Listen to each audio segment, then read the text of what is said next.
Goeiemôre, lekker om vanoggend saam met u te wees. Nou, ons lees in Lukas 18 vers 8, lees ons hierdie woorde wat Jesus sê. Die vraag is, wanneer die Seun van die Mens terugkeer aarde toe, sal hy geloof vind? Sal hy daai geloof vind? Nou, ek vra my altyd die vraag af, weet jy, wanneer ek deur dinge gaan, wanneer ek deur moeilikhede gaan en veral as dinge nogal lank aanhou, weet die probleme of die berge of die reëse, dit bly net voor jou, weet naderhand oor tyd, ou raak hopeloos, en ou raak mismoedig, en weet ou so, dit is 'n uitdaging, dis 'n uitdaging op mense geloof.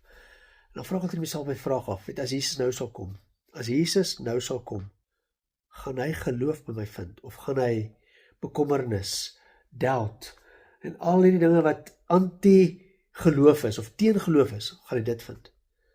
En ek wil jy hy sal 'n vraag vra, weet, wanneer Jesus nou sal kom, as hy nou voor u sal opdaag, gaan hy geloof vind. So Here, ten spyte van waar ek nou is, ten spyte van waar ek nou deurgaan, glo ek en vertrou ek, weet ek, u is die Seun van God.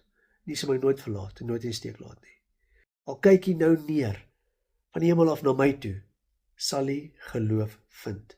Want my vaste vertroue, my vaste geloof is in u, want ek weet my hulp, my deurbraak, my verlossing, weet dit wat ek nodig het, kom van u af, en ek sla my oop na u, want ek weet, u sal verlossing bring, u sal redding bring, u sal dit bring, dit wat ek nou nodig het, want dis waar my geloof is, by u.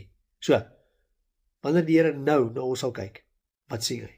Sien hy geloof, of sien hy bekommernis, of sien hy ongeloof? So, vrydag, as Jesus nou sal kyk, wat sien hy? Sien hy geloof? Kom ons bid saam. Here, dankie Here Jesus, dat ons kan net weet, ons kan ons hoop, ons vertroue, ons geloof in u plaas, want ons weet, u is ons redding.